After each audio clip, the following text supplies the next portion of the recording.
Isinasagawa ang monitoring at technical assistance na ito sa Tabon Elementary School bilang bahagi ng patuloy na pagsisikap ng kagawaran ng edukasyon na matiyak ang kalidad ng pagtuturo at pagkatuto sa ating mga paaralan. Layunin ng monitoring na ito na masuri ang kasalukuyang kalagayan ng mga programa, matukoy ang mga lakas at hamon, at makapagbigay ng angkop na teknikal na tulong upang higit pang mapabuti ang akademikong performance ng mga mag-aaral, lalo na sa larangan ng reading at numeracy. Isa sa mga tinutukan sa monitoring ay ang Project Insight na layong palakasin ang kakayahan ng mga mag-aaral sa pamamagitan ng mga target na intervention sa pagkatuto. Yung aming application na ginagamit. So tapos na po kami sa beginning of the school year assessment. So we're waiting po para sa schedule para sa mid-year assessment this January. Ito po ang aming school head, si Ma'am Jelaika A. Hermino, and our district supervisor, Michael Ingron. Ano yan, yung instructional materials, yung mga tools na galing sa iReady. May copy po si teacher din. Maraming salamat po sa SDOMFS sa opportunity po na ibibigay sa mga batang tao. So maganda po pala siyang oportunidad para mas umunlad pa ang mga bata dito sa Tabon Elementary. Batay sa isinagawang pagsusuri, ang Project Insight ay naipatupad ng maayos, may malinaw na plano, at may aktibong partisipasyon mula sa mga guro. Sa isinagawang classroom observation, ang positibong ugnayan ng guro at mag-aaral, at ang pagsisikap ng mga guro na gawing makabuluhan ng mga aralin.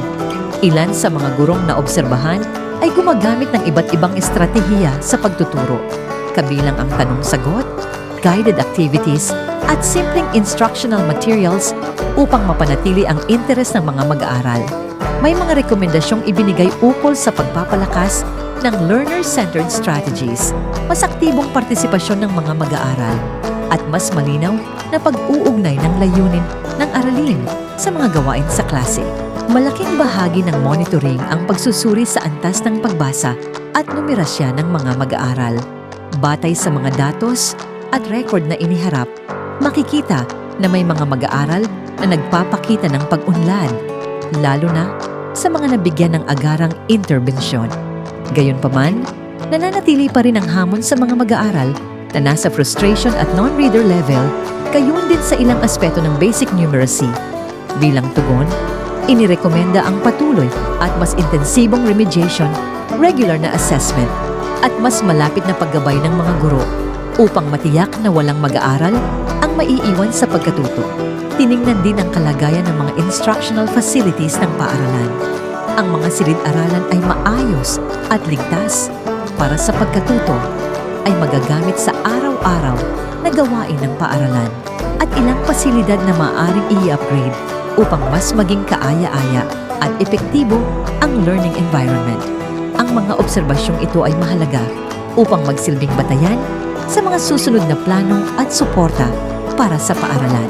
Bilang pagtatapos ng monitoring at technical assistance, isinagawa ang exit interview kay Ma'am Jelaika A. Hermino, school head ng Tabon Elementary School, dahil siya ay malilipat na ibang paaralan sa Santa Rosa District. Bilang pamamaalam sa paaralan, kanyang ipinahayag ang pasasalamat, binigyang diin din niya ang kahalagahan ng pakikipagtulungan ng mga guro, magulang, at mga katuwang ng paaralan upang makamit ang layunin ng dekalidad na edukasyon para sa bawat mag-aaral. Gusto ko rin pong ipaharating yung pasasalamat ko sa mga stakeholders po ng Tabon Elementary School sa napaka-supportive po ng mga parents. Kung mabibigyan po ako ng pagkakataon, sa totoo lang, ayoko naman po talagang umalis ng Tabon Elementary School. Kaya lang po, ito na yung oportunidad para makauwi po ako para sa pamilya ko. Kasi po, may maliit akong anak. So, chance ko na po ito para kumbaga makapag-spend naman ng much time kasama sila. Kaya po, ginala ko na po yung opportunity.